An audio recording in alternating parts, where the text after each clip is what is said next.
Dr. Andre, Dr. Steve, and other colleagues in Arwa for organizing this series, and thanking them for inviting me to give a lecture about the Assyrian Zagros cities. And also thanks a lot for you to being here with me. Now we are starting our presentation. It's about the Zagros cities. And as you all know that Zagros is a mountainous area bordering the east and northeast of Mesopotamia, always considered it as a periphery of the Mesopotamian civilization. But luckily, from the Assyrian reliefs and also other records before and after them, there are good information about the Zagros cities, as well from the archaeological evidence. And together we will visit this evidence and to see what we have it about the Assyrian reliefs and what they depicted and what are the realities on the ground from the archaeological and as well from the textual evidence. As you see from these two scenes, the first one with the mountain snow peaks, this is Piramagrun that was mentioned in the Gilgamesh epic as a Nisir mountain. It's located just a few kilometers to the north of Sulaimani cities in the western Zagros. And the other one, it's a Diana plain, which was mentioned in the Shalmanisar campaigns as Diano land. It was surrounded with high mountain peaks, including the first one in front, which is mentioned in both Urartian and Assyrian records, and as Andarutu or Andaria, which is now called Handrian. Among these mountains, we see a very narrow plains, in sometimes also valleys. So the landscape is totally different from what we have from the Mesopotamian plains, which are plains, rivers, and canals. Here we have mountains surrounding like a natural wall. There are mountain passes as well. In some cases, we have archaeological sites like most of our Near Eastern sites. We have tails, girds in the middle of these plains. So the people of the Zagros, they have two different types of cities. A city in the middle of these valleys or in these narrow plains, and the other one, it was like a fortification during any threat from their enemies, especially from the Assyrians. So they evacuated their city and they went up to the mountain to stay in these fortifications, in this, well, we can call it also our city, a small city with fortified on the top of these mountains, just to stay safely until the threat disappear. So in the campaigns of Shalmanisar, we have very clear evidence about this. But before we go to this, we have another interesting point, which is in the Assyrian records, especially the annals and the campaign records, we see that we have two different type of mentioning Uru. Uru or Alu in the Assyrian, it means usually use it as an indication before the city names. But in some records, we can feel that in some cases, the Uru, it's not meaning a city, actually a village or probably a small town. So for example, when Shalmanisar III, he attacked the territory of the land of Musasir, he mentioned also Zaparia as one of the strongest fortified city and as well Musasir. These two cities were mentioned by their names, but also he says that there are other 46 cities in the surrounding. So in that case, when anonymous cities with big numbers mentioned in these records, we can feel that these are actually not cities, but villages. So the Uru being used for village and also for city in the Zagros. Probably in other places different, but what I found that in these records, it's clearly mentioned. Going back to the first cities in the Zagros or at the foot of the Zagros, we see that Urbilum, it was one of the most ancient cities at the foothills of the Zagros, mentioned in the old Sumerian records in the 26th century BC. But generally speaking about most of the cities in the Zagros, we see that the cities are several types. Most of the cities that we have it in the Zagros actually grow from the prehistoric villages to the Bronze Age Iron Age cities and towns. How can we say that? When we go to the archaeological reports, the discoveries, we see, and also during our fieldworks, we found that most of the huge tales that bear ancient cities, especially Bronze Age and Iron Age cities, there are also levels, layers, date back to the prehistoric. We have Halaf, Ubaid, and Hassuna, Samarra, ceramics everywhere. So, and this is in Sharazur Plain, correct, in Rania Plain, also in Harir Plain, and in other places in the Western Zagros exist. Also for the Urmia Basin, we have also some cases like this. There are some newly found cities which are not very much. The number are not big, but we have some cities only one layer. For example, there are cities appear in one records, and then when it has been destroyed, disappeared in the records. So in this case, we have to wait for the archaeological discoveries.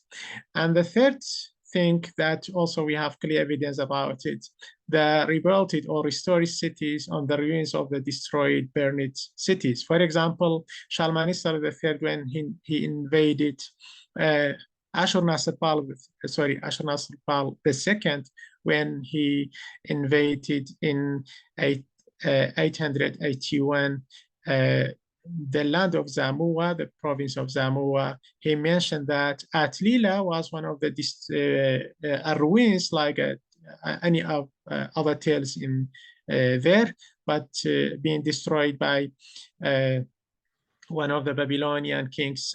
He restored the city, he made fortifications, he built a palace there, a storage, and everything. So we have these cases as well. And more interesting, we have single palaces in the Zagros. We all know that, for example, Nushijan, Tepe Nushijan, one of the cases that the public buildings discovered, but still scholars looking for the city around in the plain and elsewhere in this district. But one of the single palaces that luckily we discovered is the Dekon site, which is it's a single palace inside the Sulaimani city, and it's a Middle Bronze Age site. And after our search for the city, we found that the city, it's far away, around 4 kilometers to the northeast of it. So in that case, we have single palaces in a strategic location near a river, on a hill, a natural hill, and then the people live it somewhere else. Or in some cases, like the Medes, probably they were semi-nomadic people. So the tent is around the site, the public building, the palace, and then they were moving according to the seasonal pastoral. So in winter, they went down to the plains, and then in the summer season and hot season, they went up to the mountains because they need to be with their cattle and sheep and go to with the pastoral. So in this case was continued even not during the ancient periods in Germian plain in 18th, 19th century, just 200 years ago. The same thing, the Jaf tribe, they had Sherwana castle, but the rest of the people, they were living in tent around this castle on the hill. So the first depiction of the cities at the foothills of the Zagros is Qabra near the Lozab, which was depicted on the stele of Dadusha of Ashnuna when he invaded the city, and he records on his victory on a stele, and beside the inscription there is a depiction of the city walls of Qabra. And interestingly, the text describing that he is on the wall of on the top of the scene in front of the symbols of Sin and Shamash, and as well the city walls being depicted. So he described all the details of the stele. So this is the first depiction of one of the cities at the foothills of the Zagros. But if we go to the Assyrian relief, we see that the first depiction of one of the Zagric cities is the depiction of Arzashkun. Probably some of you ask me that why Arzashkun in the Zagros, because I think when we read all the Shalmaneser's records and annals, we feel that clearly Arzashkun was not located to the west of Van Lake in northern Kurdistan in Turkey or in elsewhere, but it was just to the northeast of Erbil, beyond Kiruri mountain, because after the destruction of this city, Shalmaneser clearly mentioned that he went back through the Kiruri passes in front of Erbil and then to Assyria. So in this depiction, we see that the city walls clearly being depicted. It was built on a rocky place, and also the text clearly mentioned that it was located on a high mountain place in front of two mountains. One of them Andaru, which is the same Andaru to the east of Rawandus. So the city walls are depicted, but as well we see fire, and also the Assyrian soldiers in big size, which is usually we see the Syrian propaganda for the depiction themselves, their king is a very big size comparing to their enemies. Coming back to all the other the Zagric cities, in the midst of the mountains or at the foothills of the mountains, we see that to the left, the city of Arbella, which is depicted on one of the reliefs of Ashurbanipal.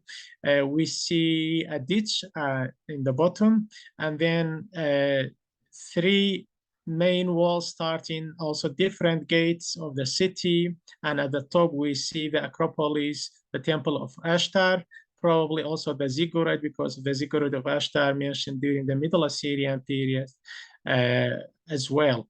So this is one of the surrounded circle city with different fortifications, including as well a natural barrier, which is a ditch, and that was a river. It was existed so to the last century, and now it's been covered in a canal. This is one of the cities at the foot of the Zagros. Other cities are different. So we see different landscape, different size, different fortifications, and also different parts of the city. The lower town, the upper town, the Acropolis. So in some cases, scholars say that the Assyrian reliefs are a stereotype being carved by Assyrian artists who stayed at Nineveh or Nimrud and carried these reliefs in according to their imaginations. But that's actually not true because each one are different from the other one. And moreover, it's clearly being supported by the Assyrian records as well. So the scenes being recorded by the Assyrian artists who followed the king and also the Assyrian commanders during the military campaigns. Probably they made sketches on leather or something like this. And when they came back to Nineveh, they carried these reliefs uh, on stone reliefs. So this is, we will come to it and in more detail. So that the reliefs are showing us different types of the cities. Some of them, it has circle plans, the others are triangle plan, the fortifications, and we have different city walls, in sometimes more than one gates, or in each fortification we have different gates. This is during the attack when one of the city walls being taken and the other one also need to be taken. The city gates again also as far as the top, the Acropolis. So usually you have one or more ditches and sometimes bridges as we see it on these reliefs. So we have different depictions of the cities in the Zagros, starting from Uku, near Hakkari, the northern Zagros ranges. We have Musasir as well. We have Pazashi in Manaya. We have Kharkhar and also other cities in Media. For example, if we look at one of the depictions of the only Manayan city that was depicted on the relief of Khursabat in the palace of Sargon, we see a heavy attack on this city, Pazashi.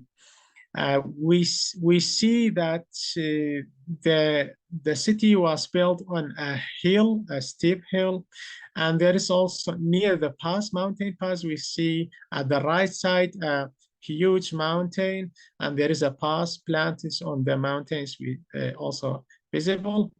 The Assyrian attacked the city from two sides. The first side from the main in front of the main gate of the city when they use it their tank-like machine attacks. These are in front of it. There was a metal and with a stick and being used by several Assyrian soldiers. I'm coming to it in detail. So we have the first fortification and also the other fortification, and we see different numbers of towers, and on each tower at top we see Manayan fighters fighting the Assyrians. The Assyrian usually they depicted themselves as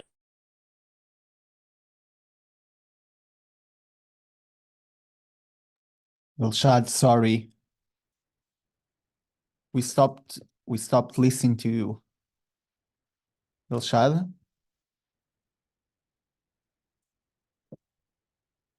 Dlshad?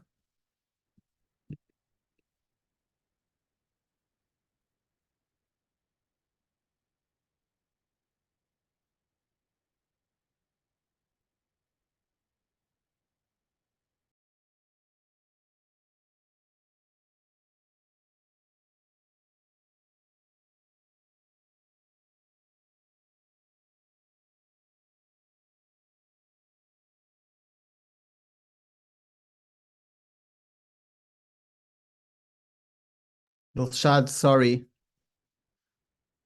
We cannot listen to you. I'm sorry.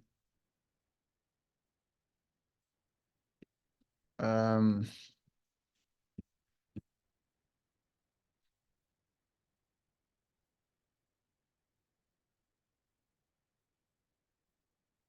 Can you try to mute him and unmute him? yeah. Dlshad, sorry. Can you hear me? We cannot hear you. So I stopped your sharing. We cannot hear you. I think it's his microphone.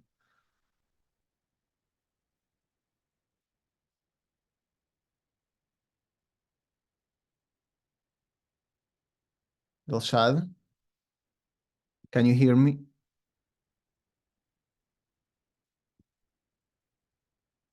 Can you hear me?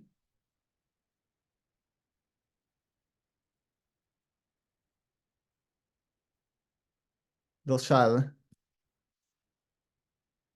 can you hear me? Yes, we cannot listen to you. Like, we cannot hear you.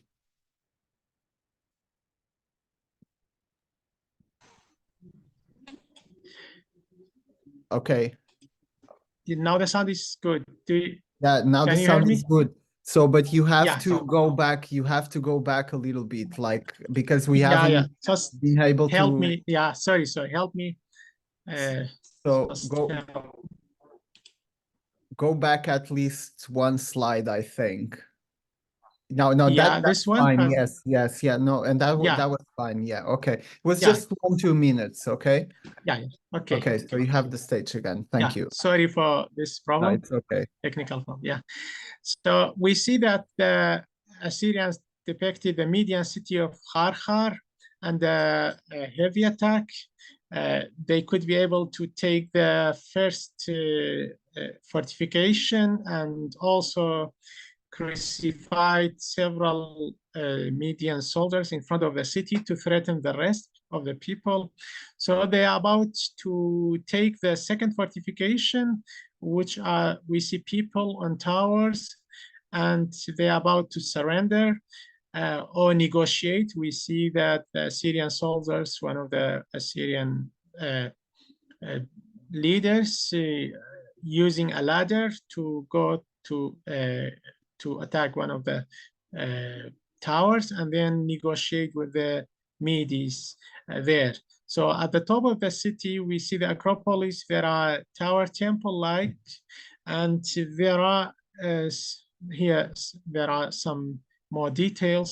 Here we can see that the tower temples at the Acropolis, also there are plants. Some scholars say that these are fire, but if the middle one is fire, the other two are really plants. So in that case, we have the first hanging garden before the one of Babylonia, which is also as well, if it was existed in reality, was made in the demand of the Median princess who was married to Nebuchadnezzar. So here we see more details. If start from the tower temples at the top of the natural hill in the middle of the city, we see that the main tower temple in the center and the other tower temples, their doors, their gates are different, and there are priestesses praying in different sites. This usually we see the Zagros praying in this way. Also, below we have buttresses and recesses, which is a Mesopotamian tradition for the temples, for the external walls of the temples as well. So below that, we see that the main fortification in the center of the city, and there are different gates, or even the architecture of the gates, the arches are different. So and below there is also another main wall of the city. So this city, Kharkhar, was built on a natural hill, and it was fortified with two main fortification as well. There were the Acropolis at the top of it. We have the city of Tikraki or Sikris as well being occupied by Sargon, probably also being taken by Dlshad III. Why we see that? We see a relief. It has been carved in the entrance of the city and being kept still by the people of there. Probably this is if not the case that Sargon attacked the city and occupied it and carried a relief and then reoccupied the city again in other campaigns. So here as well, we see that the Mede soldiers they are about to surrender. And the city is different from the other city. We have more or less a triangle fortification with different towers. And also as well, it has been built on a natural hill in Media. Other cities as well being built within the natural landscape. We see a natural hill and the city being built, the city fortification, the city walls, and also the gates are from different places. Also another fortification beyond, we see still the Median soldiers fighting the Assyrians, which we see as well that the Assyrian depicted themselves as a very big size comparing to the Medes and their cities. And this is also, we can notice probably that the Assyrian artist depicted the Assyrian soldiers because he was with them and much closer comparing to the Medes, far from the other side of the fighting. So we see that the Assyrian attack, usually they made these ramps to use their machines for like tank to attack, to destroy the city walls from different directions. And coming back to the double cities in the Zagros, we see that clearly from the campaign of Ashurnasirpal II on Zamua. He made 3 campaigns. In these campaigns, usually when he occupied a city, mentioned that the ruler, the king of the city, went up to a mountain, took his treasure with him, and Ashurnasirpal was obliged to left his chariot and use his horse, and then also after that climb the mountain to take the treasure from the fortification on the top of this mountain.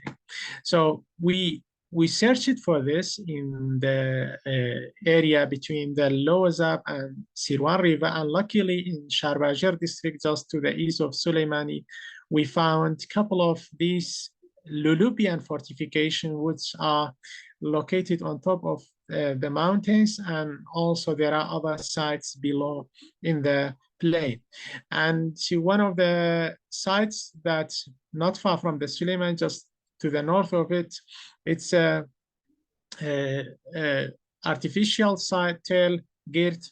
It's located just at the foot of the Pyramidron mountain, and there are potsherds from the prehistoric to, especially we have Middle Bronze Age potsherds and some Shamluware, late Shamluware, so which are also date back to 10th, 9th century BC. So this site just located in front of the Pyramidron mountain, which are also mentioned during the campaign of Ashurnasirpal II. So probably one of the Lulubian city was located there. So when he took the city, people left and went up to the mountain to the fortification that we see that being rebuilt by the ruler of Mirkhuli during the Parthian period.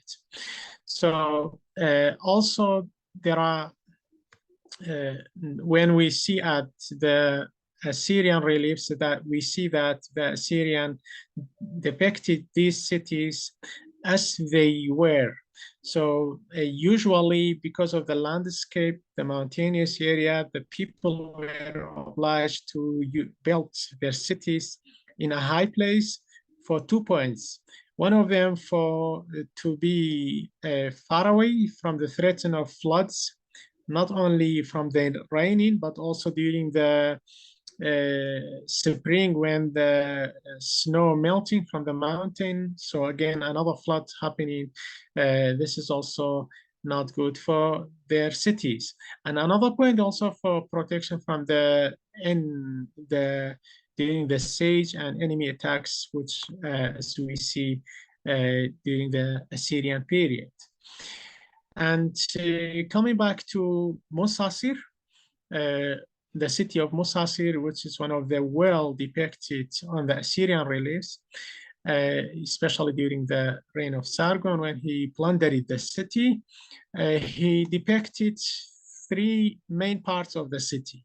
This city was different a little bit from the other Zagrosian cities because we have at the right side the palace tower-like, the palace of Urzana, the ruler of the city, and in the middle, in the center, we have the temple of Khaldi, and also to the left we have a building, and we see 2 Assyrian scribes with one of the vizier of Sargon recording the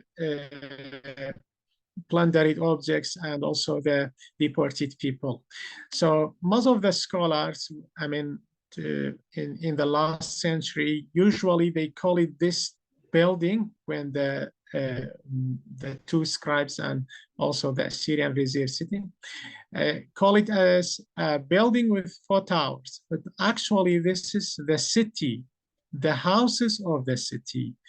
And we see that the city of Musasir, it has totally different plan because of the landscape. So they built the palace, the fortification of the ruler, Urzana, at the top of the mountain.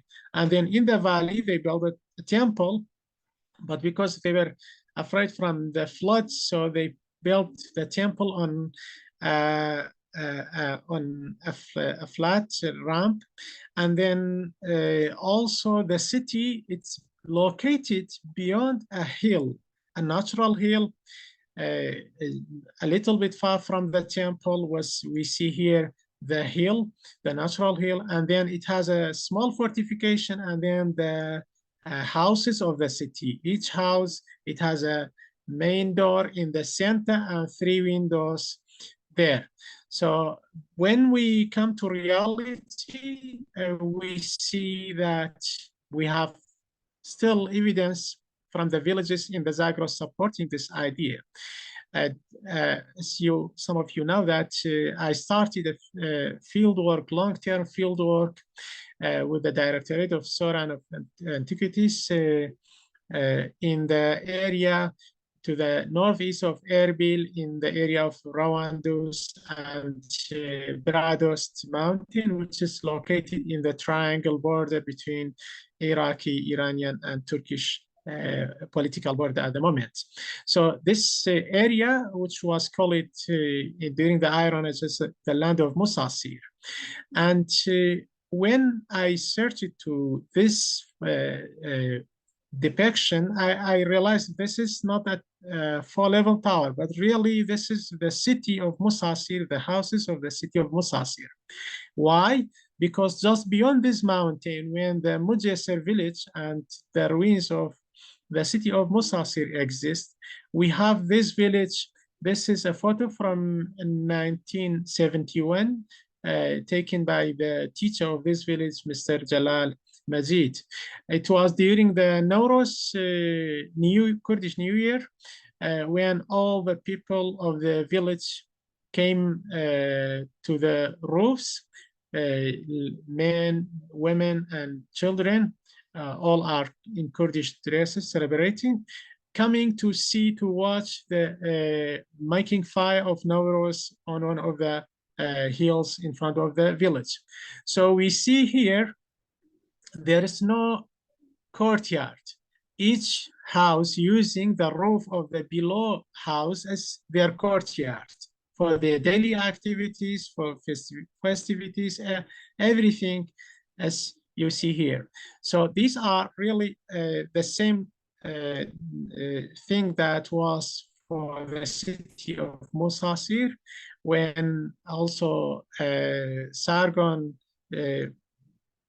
call it Urzana, the ruler of Musasir, as a mountain dweller, because also we see on this seal, cylinder seal of Urzana, the ruler of Musasir, he named himself as the ruler of the city of Raven.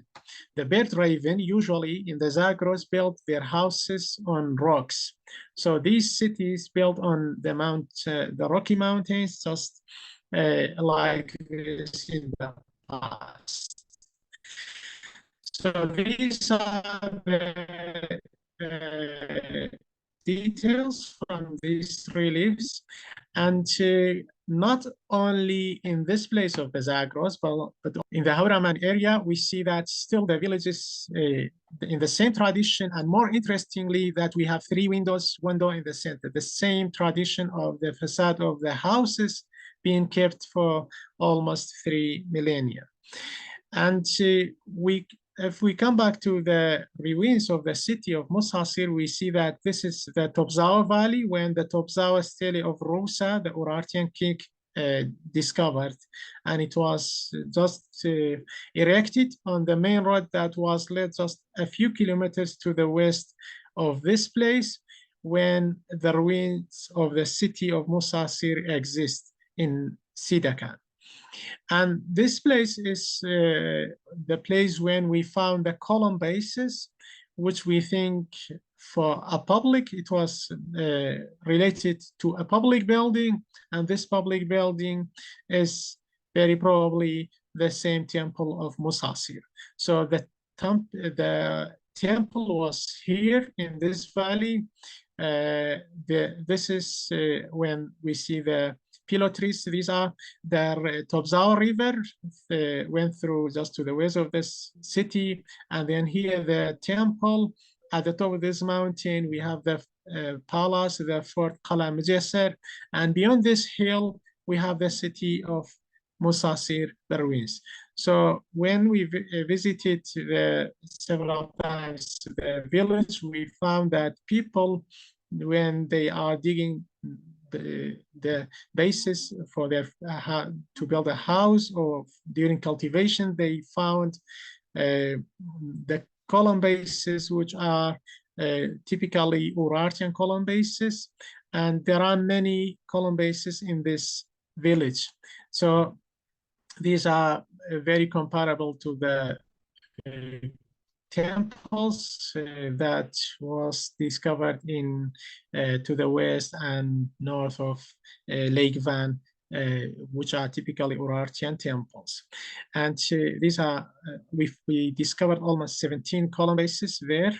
So if we come back to this plan, we see that the Qala Mujassar here, the castle, and the village there when the ruins of the temples exist, and also the city was beyond of this mountain. Also in all Sidikan village, many Urartian potsherds being discovered in the 70s by Weimer. So these are the landscape that affected the plan of the city. And as we see here that there are hills, the mountains, and very little a very narrow plain and valley for cultivation. So the people were built the city and the castle, the fortification just at the hill, beside the hill, because they use this area for their orchards, for cultivation, as well for, they were afraid from the flood of winter and spring season. So these are reasons why the people of the Zagros built their cities. So when we search for Musasir, we can nothing about a natural tale like the rest of the other Near Eastern sites like this. But when we come to the Diana plain, because the plain is bigger and also wider, so there was a place for building an ancient city. Still, we don't know which one, but that during the excavations by several teams, they found a Iron Age and also Bronze Age as well. Chalcolithic remains here, but still they are looking to find a public building, text, something like this, to identify the city. So coming back to Musasir, as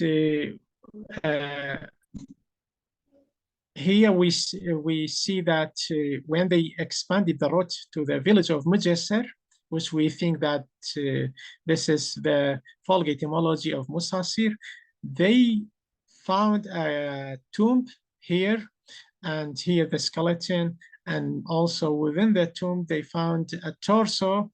Unfortunately, it was broken. It's a torso of a ruler or a warrior with a dagger, and also a short skirt to his knee. But unfortunately, the upper part is missing.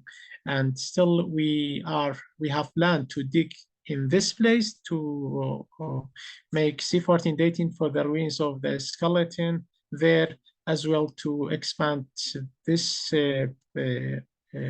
digging to look for any possibility to find the rest, the other parts of the statue or anything related to this warrior. So coming back to other cities, one of the things that the Assyrian did is the policy of renaming the Zagros cities. The Assyrians renamed more than 10 cities, starting from Atlila. It was called Atlila by the Lulubi people, but Ashurnasirpal II renamed it to Dur Ashur. And then Aragdi, as well in the capital of Zamua, renamed it to Tukulti Ashur Aspat. Nishtun to the northeast of Erbil, renamed it to Ashurnasirpal, and the rest. So in my book, I made a list for all these renamed cities. Also their previous names, their current names in the Assyrian records as well, their province, and the details of this. And the last thing which I want to discuss it as well with you, also to learn from you as well, that the population of these Greek cities, we are pretty sure that any city, the population is different from the other one, and also the population of the people in the plains are different from the population of the mountainous area. Usually, I mean, the plains, the people, the population are in these cities and villages are much more than the population in the mountainous area. But for instance, we have a good record for this. So one of the lists that I made as well is the list of the deportees from the Zagros and also to the Zagros.